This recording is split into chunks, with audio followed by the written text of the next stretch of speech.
ಅದು ಅವರ ಪಕ್ಷದ ವಿಷಯ. ನಾವ್ ಹೆಂಗ್ ಹೇಳೋಣ ಅದನ್ನ? ಅವ್ರ ಪಕ್ಷದ ವಿಷಯ. ನಾನು ಕಾಂಗ್ರೆಸ್, ಅವ್ರ ಬಿಜೆಪಿ, ಆ ಪಕ್ಷದಲ್ಲಿ ಇರುವ ಏನಾದ್ರು ಗದ್ದಲಗಳು ನಾನು ಯಾಕೆ ಮಾತಾಡಕ್ ಹೋಗ್ಬೇಕು? ಶೂರ್ 100% ಕರ್ಕೋತೀವಿ. ಯಾಕೆ ನಮ್ಮ ಪಕ್ಷ ಏನಾಗೈತೆ ಅದು? ಅವ್ರು ಬಿಟ್ಟು ಬರ್ತಿರ್ತಂದ್ರೆ ನಮ್ಗೆ ಬರ್ಲಾಕ ಅವ್ರು ರೆಡಿ ಆದ್ರೆ ನಮ್ಮ ಹೈಕಮಾಂಡ್ ಅಲ್ರಿ, ಹೈಕಮಾಂಡ್ದವ್ರು ಕೂಡ ಚರ್ಚೆ ಮಾಡ್ತೀನಿ. ನಾನು ಚರ್ಚೆ ಮಾಡಿ ಬರ್ತಾ ಇದ್ರೆ ತಗೋತೀವಿ.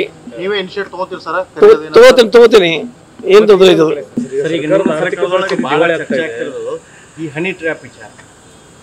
ಅದು ಇಂಡಿವಿಜುವಲ್ ಸರ್ಕಾರದ ಯೋಜನೆ ಅಲ್ಲದ, ಅದು ಇಂಡಿವಿಜುವಲ್. ನಾನು ಹೆಂಗ್ ಹೇಳಕ್ಕಾಗತ್ತೆ?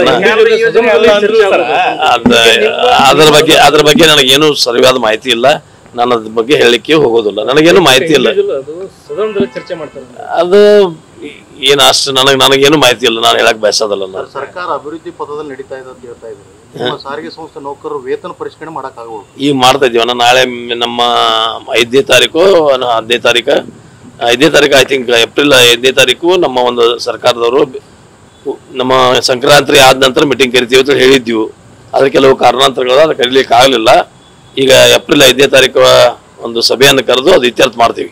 ಈಗ ಸರ್ಕಾರದ ಯೋಜನೆ ಅಲ್ಲ ಅಂದ್ರೆ ಸದನದಾಗ ಚರ್ಚೆ ಮಾಡ್ತೀವಿ. ಜನ ಎದಕ್ಕೆ ವೋಟ್ ಹಾಕ್ಬೇಕು ಸರ್? ನಿಮ್ಗೆ ಏನ್ ವಿಚಾರನ ಸದನದಾಗ ಚರ್ಚೆ ಮಾಡ್ತೀರಿ ನೀವು? ಅದು ಯೋಜನೆನೇ ಅಲ್ಲ, ಅದು ನೋಡ್ರಿ. ಅದು ಕೆಲವ ವಿರೋಧ ಪಕ್ಷದವರಲ್ಲಿ ಪ್ರಸ್ತಾಪ ಮಾಡಿದ್ರು. ವಿರೋಧ ಪಕ್ಷದವರು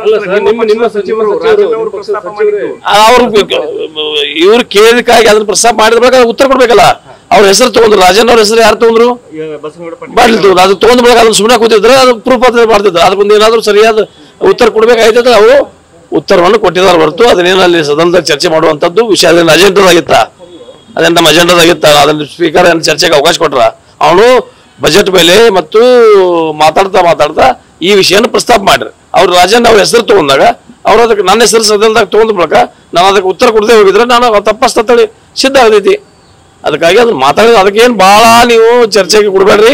ಡೆವಲಪ್ಮೆಂಟ್ ಸಲುವಾಗಿ ನೋಡೋಣ.